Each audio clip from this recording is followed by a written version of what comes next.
My name's Marakita Fuller, and I wanted to talk a little bit about motivational interviewing today, specifically about using the motivational ruler. A motivational ruler can be really effective with your client. Just like as a nurse, I may use a 1 to 10 scale to ask someone to evaluate their pain, a 1 to 10 scale when helping someone explore their ambivalence to change can really help move them toward using change talk.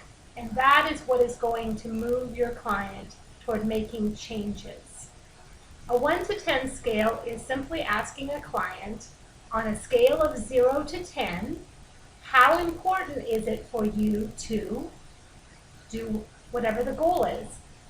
For my example, I'm ambivalent about needing to lose 20 pounds.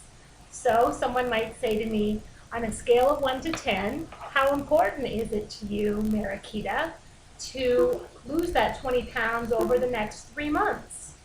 You always want to make sure that your goal has a defined date and is fairly realistic. If I ask someone, how important is it to you to stop smoking, someone might always say a 10 because it is important to them to stop smoking. The question is really when and how do they want to begin doing it. So if someone asks me that over a 3-month period, I may say, yes, it's a 5. It's pretty important to me. I have a lot of other things going on in my life, but I really do want to be able to fit better into my clothes. So I really, think it's fairly important to me. Wow, well, the person might say, you're a 5, you're not a 0. That's great. Always giving lots of empathy and giving some affirmation to the person for being able to give a number, because it's not an easy thing to voice how you feel. What might it take to move you from a 5 to a 6? This is where I, as the client, have to start giving the change talk. I have to start saying what it would take. It's not coming from the counselor. They're not telling me what I should do or what I can't do or what I should try. But I'm having to say, well, to make it more important, or it might become more important to me when really my clothes just don't fit. At that point, then I really might decide to make a commitment. But until then, I'm just not sure. You can hear the ambivalence in my voice. Then the counselor may ask a second question. Well, Marakita, this is really where the rubber meets the road. Here's the second question.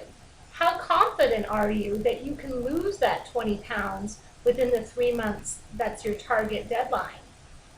Wow, well, it's one thing to say it's important. It's another thing to say, how confident am I that I can do it?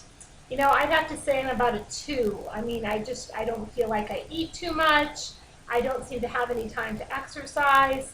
And it doesn't seem to matter what I do, the weight just doesn't come off. So yeah, I guess I'd say about a 2. Okay, well, you're a 2. Again, you're not a negative 50. By, again, using humor, giving the person lots of affirmation, even when they give you a low number, is a way to encourage them to feel more confident about giving change talk. What might it take to move you to a 3 or a 4? I don't want to ask them what it might take to move to a 9 or a 10. That's taking a huge leap. I want to ask them, what is it going to take to make a small doable step? Well, I guess to move to a 3 or a 4, for feeling that I can really lose that weight, I guess I really need to start getting up and walking. That might do it for me.